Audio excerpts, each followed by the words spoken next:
खिचडी देऊया आणि खिचडी त्यावेळेला आपण देण्याचं मंजूर केलं.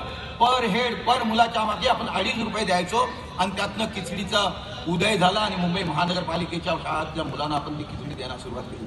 एवढंच नव्हे तर मी देखील मुंबई महानगरपालिकेच्या शाळेमधून शिकलेलो आहे.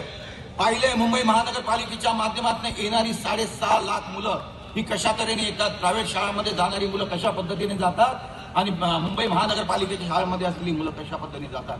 त्यांच्या पायामध्ये चप्पल नसते, घालायला कपडे चांगले नसतात, दप्तर नसतं, काही नसतं. आणि त्यावेळेला आम्ही ते विचार करून त्यावेळेला स्टँडिंग कमिटीने 200 कोटीचे प्रोव्हिजन त्यावेळेला केली.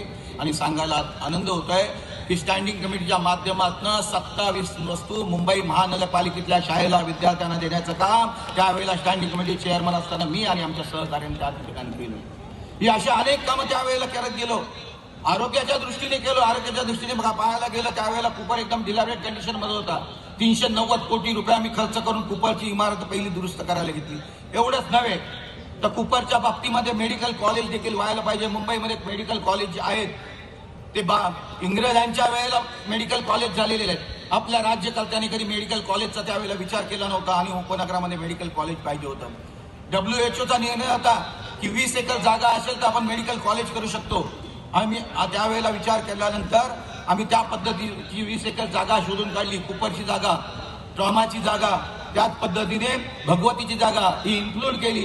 20 एकरचा प्रपोजल दिलं आणि त्या पद्धतीने कुपरमध्ये मेडिकल कॉलेज करण्याची सुरुवात त्यावेळेला असलेल्या स्टँडिंग कमिटीच्या सदस्याच्या माध्यमातून रवींद्र वायकरनी केली होती. एवढंच नव्हे तर ट्रॉमा केअर व्हावं, त्या ठिकाणी सर्कस वगैरे व्हायच्या आणि त्या ठिकाणी ट्रॉमा केअरची आपण बांधणी केली आणि त्याला देखील नाव ठेवलं हिंदुहृदय सम्राट Balasaheb Thackeray trauma care centre. आपण त्याला नाव दिलं. ईस्ट वेस्ट जाता येत नव्हतं. अंधेरीवरून जायचं किंवा गोरेगाववरून आपल्याला इथे अंधेरीला यायचं किंवा गोरेगावला यायला व्हायचं. परंतु आता आपण येतोय. त्यावेळेला देखील MMRDने नकार दिल्यानंतर स्टँडिंग कमिटीकडे ते 2 प्रपोजल आले. जोगेश्वरीचा ईस्ट वेस्ट आणि नेरळांच्या इथला ईस्ट वेस्ट 80 कोटी रुपये आपण जोगेश्वरीच्या त्यावेळेच्या प्रपोजलला आपण स्टँडिंग कमिटीने पास केले आणि त्या ब्रिजला देखील आपण नाव दिलं हिंदुहृदय सम्राट शिवसेना प्रमुखांच्या नावाने तो ब्रिज ओळखला होता. आशिषजी आपण देखील त्या उद्घाटनाला आला होता. आणि त्या पद्धतीने ही कामं आपण करत गेलो. मुंबई महानगरपालिकेच्या आरोग्याच्या दृष्टीने, मुलांच्या दृष्टीने, सीसी पॅसेजच्या दृष्टीने. आणि त्यावेळेला ज्या वेळेला आम्ही जे बसलो होतो त्यावेळेला जवळजवळ 340 कोटीने मुंबई महानगरपालिका डेफिसिट मध्ये होती. ती मुंबई महानगरपालिका आम्ही जाताना 4 वेळेचं टर्म मला मिळालं. इतिहासामध्ये 100 वर्षाच्या इतिहासामध्ये 4 वेळा स्टँडिंग कमिटी मिळाली असेल ते रवींद्र वायकरला मिळाली. कारण आपण केलेली कामं त्यावेळेला दिसून येत होती. आणि ज्या वेळेला मी ती खुर्ची सोडली त्यावेळेला 20,000 कोटीने प्लस मध्ये नेली. ही मुंबई महानगरपालिका गेल्यानंतर आमदारकीच्या वेळेला देखील आम्ही मंत्री म्हणून कामं केली.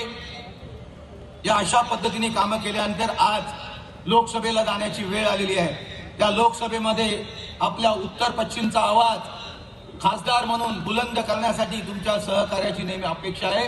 आणि तो खासदार तुमचा हा फक्त तुम्ही निवडून मला देणार नाही तर मोदीजींना निवडून देण्यासाठी माझं मत देखील तुमच्या माध्यमातून त्या ठिकाणी पडणार आहे.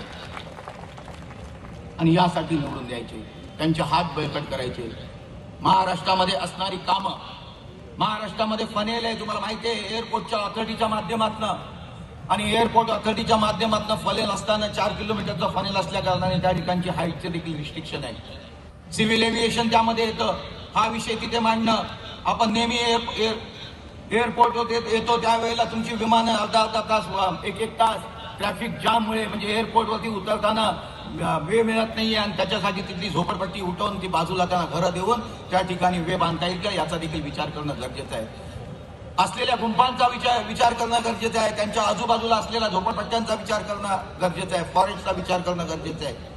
आणि या सर्व गोष्टी ज्या केंद्राच्या बाबतीमध्ये आहे त्या केंद्रामध्ये तो आवाज बुलंद करणं गरजेचं आहे. आणि म्हणून शिकलेला एक अनुभवी 20 वर्ष नगरसेवक, 15 वर्ष आमदार, 35 वर्षाचा अनुभव मिळून मला त्या लोकसभेमध्ये पुढे आपले विचार मांडण्यासाठी बसायचं आहे. जाऊन मागच्या बाकावरती जाऊन बसण्यासाठी तिथे रवींद्र वायकर जाणार नाही तर तुमचे प्रश्न त्या लोकसभेमध्ये मांडण्यासाठी त्या ठिकाणी जायचं आहे. आणि यासाठी आपला आशीर्वाद हा मिळणं अत्यंत गरजेचं आहे. आणि तो आशीर्वाद मताच्या रूपाने 20 तारखेला धनुष्य बाणावरती तुम्ही ते बटन दाबून द्याल अशा प्रकारची आशा व्यक्त करून माझी मत इथे संपवतो. माझं भाषण इथे संपवतो. धन्यवाद. जय हिंद, जय महाराष्ट्र.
एकोणीसशे 1974 ची दंगल,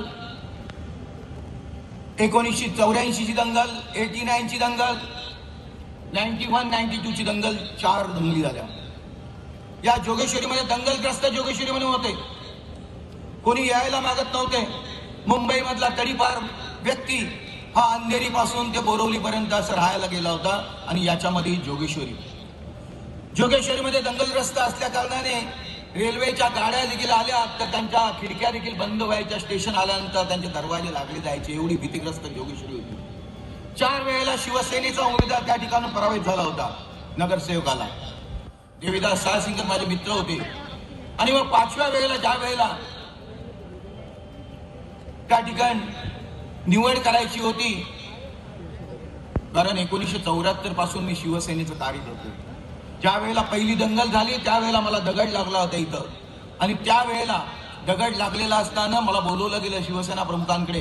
माझी ओळख करण्यात आली. आणि 1974 पासून तर आजपर्यंत शिवसेनेचा एक नगर शाखा प्रमुख किंवा नगरसेवक नाही तर कार्यकर्ता म्हणून मी काम करत आलो. 74 पासून तर आजपर्यंत.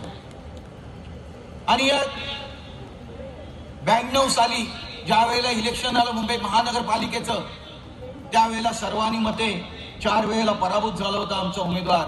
150 मतं, 350 मतं आणि 500 मतांनी अशी. आणि मग सर्वांनी मते माझं नाव ठरवण्यात आलं की याला द्या. या मुलाला दिलं. त्याला त्यावेळेला मुलगा होतो. या मुलाला दिलं तर हा निवडून येईल. मला शिवसेना प्रमुख ओळखत होते. बोलवलं मला की वायकर तुला जरी तिकीट दिली तर निवडून आणशील काय. म्हटलं साहेब प्रयत्न करतो. कारण 4 वेळेला पराभूत झालेल्या ठिकाणी आपल्याला माझी आता निवड करायची आहे आणि त्या निवडून जिंकून यायचं आहे. आणि तुम्हाला सांगायला आनंद वाटेल की ज्या वेळेला इलेक्शनचा संध्याकाळी निकाल लागला त्यावेळेला थप्पा मारायची पद्धत होती. धनुष्यबाण हा विजयी झाला होता. जो पराभूत आम्ही 100, 150, 300, 350, 500 मतांनी पराभूत होतो त्या ठिकाणी रवींद्र वायकर 10,128 मतांनी मुंबईमध्ये हायेस्ट मतांनी निवडून आला. एवढंच नाही. आणि अशा वेळेला माझा जो वॉर्ड होता हा 97,000 वोटरचा होता पहिला. म्हणजे बदरुद्दीन तय्यबजी रोड म्हणजे हायवे पासून ते MIDC स्ट्रीपच्या भगतसिंग चाळीपर्यंतचा हा रोड, MIDCच्या गेट पर्यंतचा रोड, 97,000 वोटर्स. बाकीच्या ठिकाणी 25,000, 28,000 आणि 33,000चा वॉर्ड. आणि मलाच मात्र 97,000 वोटरचा. आम्ही कोर्टात गेलो आणि कोर्टाने निर्णय दिला की कोड ऑफ कंडक्ट लागलेला आहे, आम्ही रिझल्ट देऊ शकत नाही. आणि त्या परिस्थितीमध्ये मला लढवायला लागली आणि जिंकू दिली. त्यावेळेला माझ्या इथे मुस्लिम एरिया होता माझ्याकडे. Bandra plot, Colaba plot, Andheri plot, ज्या ठिकाणच्या वरच्या बाजूला खालच्या बाजूला मला हिंदू वस्ती, वरच्या बाजूला मुस्लिम वस्ती. आणि त्यावेळेला मी पाहिलं की दगड मारून किंवा आणखी काही करून होणार नाही, काम होणार नाही, ही दंगल शमणार नाही, शांतता नांदणार नाही. सर्वसामान्य लोकांना शांतता पाहिजे असते.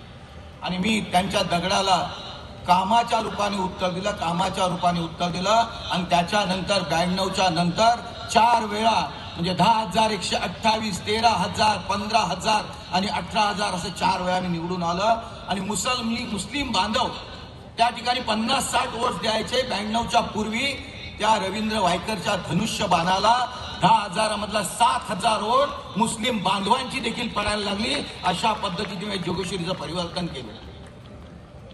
हे परिवर्तन आहे, समाजामधलं परिवर्तन आहे, लोकांमधलं परिवर्तन आहे. कामाला देव मानलं जातं आणि त्याच्यानंतर विधानसभा आली. विधानसभेमध्ये देखील मला बोलवून तिकीट देण्यात आलं. वायकर तुम्हाला आता ही विधानसभा लढवायची आहे. आणि त्या पद्धतीने विधानसभा लढवल्यानंतर 3 वेळा विधानसभा लढवलं. त्या लढण्यामध्ये पहिल्याने काँग्रेसचे उमेदवार आले, 15,000 जिंकलो. नंतर युतीमध्ये आपली विरोधात झाली, त्यावेळेला 29,000 जिंकलो. आणि तिसऱ्या वेळेला युती आम्ही एकत्र लढलो, त्यावेळेला 90,642 म्हणजे एकूण 60,000 मतांनी मी आघाडीवरती आलो. हे कामाचं परिवर्तन होतं. मी मुंबई महानगरपालिकेमध्ये असताना आशिष शेलारजी असतील की राजेंद्र असतील, ज्या वेळेला स्टँडिंग कमिटी मला दिली, त्या स्टँडिंग कमिटीमध्ये पाहिलं मी की मुंबई शहराला त्यावेळेला 2,900 दशलक्ष लिटर पाणी येत होतं. आता 2,900 दशलक्ष लिटर पाणी, मुंबईची लोकसंख्या दिवसेंदिवस वाढत होती आणि अशा लोकसंख्येला आपण 90 लिटर पर हेड पाणी देत होतो. विचार केला आमच्या सर्व स्टँडिंग कमिटीच्या सभासदांनी.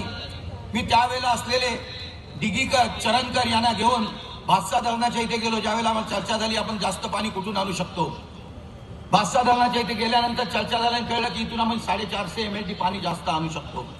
मी तिथूनच किर्लोस्करांना फोन मारला, त्यांना विचारलं काय करायला पाहिजे. साहेब 6 पंप बसवले पाहिजे आणि 6 पंपाच्या माध्यमातून आपण 450 MLD पाणी का खेचू शकतो. म्हटलं हरकत नाही, काय आपण एक काम करूया, आपण किर्लोस्करांना तिथूनच आम्ही फोन लावला.